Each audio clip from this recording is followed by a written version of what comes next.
Bon, aujourd'hui, on est rassemblés ici avec les jeunes leaders de la zone de Djakaï et du Nord Sindian, ainsi que le maire de Djinaki, les chefs de village de Djalankin et alentour, ainsi que les jeunes du Conseil régional de la jeunesse pour une activité portant sur le pardon et la réconciliation.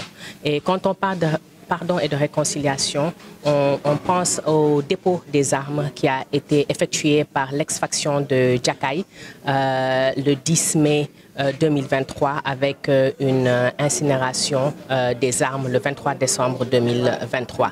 Donc pour nous, il était important, en partenariat avec le Conseil régional de la jeunesse, d'organiser cette activité pour pouvoir échanger sur les notions de pardon et de réconciliation dans un plus grand contexte de justice transitionnelle, d'échanger avec les jeunes de la zone pour pouvoir justement s'assurer que ces processus de pardon et de réconciliation puissent être entamés et que cela puisse apaiser justement les tensions qui pourraient émaner de cela dans cette zone-là. Puisqu'on sait que quand on parle de dépôt des armes, il y a une réinsertion et une réinsertion des ex-combattants dans leur village d'origine. Donc il est important qu'on puisse initier un échange pour pouvoir apaiser, comme je l'ai dit, des tensions qui pourraient éventuellement émerger dans cette zone de Djakaï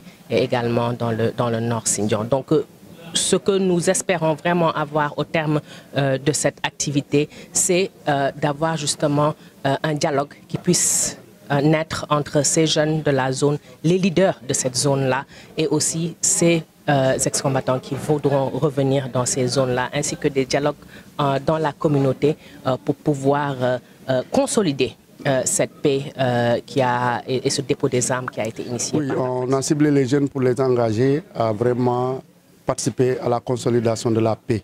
Parce que nous savons tous que les jeunes sont acteurs, mais aussi ils sont comme des victimes. Donc pourquoi pas les engager à ce qu'ils puissent aussi participer à cette consolidation. On a vu que au moins qu'il y a un dépôt d'armes d'une fraction du MFDC, à savoir le Djakaï. Et donc cette partie-là est pacifiée par l'État, est pacifiée par les acteurs eux-mêmes. Maintenant, il reste l'intégration sociale. Et cette intégration sociale ne pourra pas se faire sans les jeunes.